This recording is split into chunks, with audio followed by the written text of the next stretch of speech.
Hello বন্ধুরা, আসসালামু আলাইকুম। আজকের রেসিপিতে খুবই উপকারী একটি রেসিপি নিয়ে আসলাম, আর বাচ্চাদের জন্য খুবই এটা হেল্পফুল একটা ভিডিও। আশা করব রেসিপি অনেক ভালো লাগবে আপনাদের। আজকের রেসিপিতে আমি দেখাবো হোমমেড সেরেলাক্স কিভাবে আপনারা বাসায় রান্না করতে হয়। এ টু জেড আমি সম্পূর্ণ আপনাদেরকে বলে দিব। এই হোমমেড সেরেলাক্সটা খুবই পুষ্টিগুণে ভরপুর, যেহেতু এটা বিভিন্ন ধরনের ড্রাই ফ্রুট দিয়ে তৈরি করা হয়। তাই এই সেরেলাক্সটা বাচ্চাদেরকে খাওয়ালে স্বাস্থ্যবান এবং বুদ্ধি বিকাশে সহায়তা করে। সেরেলাক্স কিভাবে তৈরি করতে হয় সেটার একটি ভিডিও আমার ডেসক্রিপশন বক্সে আমি দিয়ে রাখবো। আশা করব আপনারা চাইলে এটা দেখে আসতে পারেন। এই সম্পূর্ণ সেরেলাক্সটা আমি বাসায় তৈরি করেছি, আমি আপনাদেরকে দেখাচ্ছি। আর এভাবে করে কিন্তু আমার বাচ্চাকে আমি সবসময়ই সেরেলাক্সটা বাসায় তৈরি করে খাওয়াই থাকি।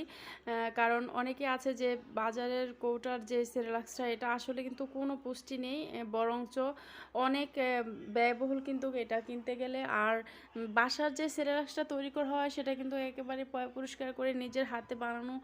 এ কারণে দেখা যায় যে বাচ্চারা কিন্তু এটাতে সম্পূর্ণ ভরপুর পুষ্টিটা পেয়ে থাকে। তো এটা তৈরি করতে যা লাগছে, আমি এখানে দুধ নিয়েছি 1.5 কাপ। তবে আপনাদের বাচ্চারা কতটুকু খায় ওই পরিমাণে আপনারা এখানে নেবেন। তো আমি 1.5 কাপ নিয়েছি দুধ। আপনারা যদি গাভীর দুধ দিয়ে তৈরি করতে চান তাহলে এখানে গাভীর দুধ আপনারা 1.5 কাপ দিবেন, পানি মিশিয়ে দিবেন অবশ্যই, কারণ বাচ্চারা কিন্তু যদি গাভীর দুধটা দেন অবশ্যই আপনারা একটু সমপরিমাণ পানি মিক্স করে তারপর দিবেন। আর যদি আপনারা দুধ দিয়ে তৈরি না করতে চান সেক্ষেত্রে আপনারা নর্মাল যে পানিটা আছে, হ্যাঁ পানিটা নেবেন। পানিটা নেওয়ার পরে এখানে আমি 1.5 কাপ দুধের ভিতরে দিয়েছি প্রায় 2 টেবিল চামচের মতো দিয়েছি। আমি যে মিডিয়াম সাইজের আমার হাতে যে চামচটা আছে ওটা দিয়ে 1.5 চামচের মতো আমি দিয়েছি সেরেলাক্স। দেওয়ার পরে ঠান্ডা অবস্থায় আমি এটাকে মিক্স করে নিচ্ছি। অবশ্যই পানি অথবা দুধটা আপনারা চুলাতে নেয়ার আগে এটা ভালো করে সেরেলাক্সটা মিক্স করে নেবেন। আর দিয়েছি চিনি।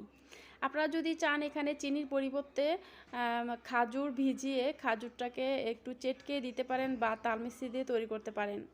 তো আমি তালমিষ্টিটা অবশ্য শেষ হয়ে গেছে, তাই আমি বাচ্চাকে এখানে প্রায় 2 টেবিল চামচের মতো চিনি দিয়ে তৈরি করতেছি। আর দিয়ে দিচ্ছি স্বাদ মতো লবণ। অবশ্যই লবণটা দিবেন, কারণ বাচ্চারা মজা না হলে কিন্তু খাবে না। আর আমি আপনাদেরকে বলে দিচ্ছি, আমি যেভাবে সেরেলাক্সটা তৈরি করেছি, যদি আপনারা এভাবে তৈরি করে বাচ্চাদেরকে খাওয়ান তাহলে দেখবেন যে বাচ্চারা খুবই মজা করে খাবে। আর এটা কিন্তু খেতে খুবই টেস্ট হয়।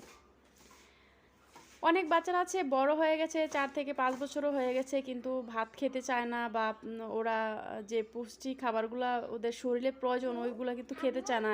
এ কারণে দেখা যায় যে বাচ্চাদের স্বাস্থ্য নষ্ট হয়ে যায়, ওদের সব কিছুতেই দেখা যায় যে অনেক সমস্যা হয়। তো আমি বলবো যে আপনারা সপ্তাহে অন্তত 3 থেকে 4 দিন এই সেরেলাক্সটা খাওয়ান, দেখবেন যে আপনার বাচ্চার শরীর অনেকটাই পরিবর্তন হয়ে যাবে, স্বাস্থ্য ভালো হবে, এবং এটা কিন্তু মেধা বিকাশের জন্য খুবই ভালো। তো আমি এটা তৈরি করেছি, আপনারা দেখতে পাচ্ছিলেন যে চুলায় বলক আসা পর্যন্ত আমি সেরেলাক্সটা রান্না করে নিয়েছি। আর এখন দিয়ে দিচ্ছি একটা ডিম। আপনারা চাইলে ডিমটা স্কিপ করতে পারেন, তবে আমি আমার বাচ্চাকে সবসময় একটা ডিম এভাবে দিয়ে থাকি সেরেলাক্সের সাথে যখনই সেরেলাক্সটা বানাই।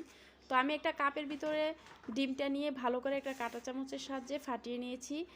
সেরেলাক্সটা ভালো করে বলক আসার পরে 2 থেকে 3টা বলক আসার পরে আমি সম্পূর্ণ ডিমটা দিয়ে একটা উইংস দিয়ে মিশিয়ে নিচ্ছি। যদি এরকম উইংস মিক্সার না থাকে আপনাদের কাছে, আপনারা ডাল কুটনিটা দিয়ে দেওয়ার পরে সাথে সাথে একটু নেড়ে চেড়ে দিবেন, তাহলে ডিমটা একেবারে মিক্স হয়ে যাবে। তো দেখতে পাচ্ছেন 3 থেকে 4 মিনিটের মতো আমি এভাবে রান্না করে নিয়েছি। আর দেখতে পাচ্ছেন অনেকে কিন্তু বলেন যে ডিম দিলে ডিমটা ছেড়ে ছেড়ে যায়, আলগা হয়ে যায়, আসলে কিন্তু দলা পেকে যায়। আমি দেখেন কিভাবে তৈরি করেছি, একদমই বোঝাই যাচ্ছে না আমি যে ডিম মিক্স করেছি। তো আপনাদেরকে বলে দিচ্ছি, যারা কৌটার দুধ খায় থাকেন বাচ্চাদেরকে, তারা এই পর্যায়ে এসে পানি দিয়ে রান্না করার পরে একটু হালকা পাতলা রাখবেন, রাখার পরে এখানে আপনারা কৌটার দুধটা 2 থেকে 3 টেবিল চামচ দিয়ে মিক্স করে নেবেন। তো দেখতে পাচ্ছেন কেমন ঘনত্বটা হয়েছে। আমি আপনাদেরকে বলে দিচ্ছি, যাদের বাচ্চারা একটু স্বাস্থ্যহীনতা ভুগছে বা পুষ্টিহীনতা ভুগছে, খাবার খেতে চায় না, তাদেরকে এভাবে দিবেন, দেখবেন যে আপনারা 1 মাসের ভিতরে বাচ্চাদের অনেকটাই পরিবর্তন খেয়াল করতে পারবেন। আশা করব আপনাদের উপকারে আসবে আজকের ভিডিওটা দেখে। আজ এ পর্যন্তই, সবার সুস্থতা কামনা করছি। আল্লাহ হাফেজ।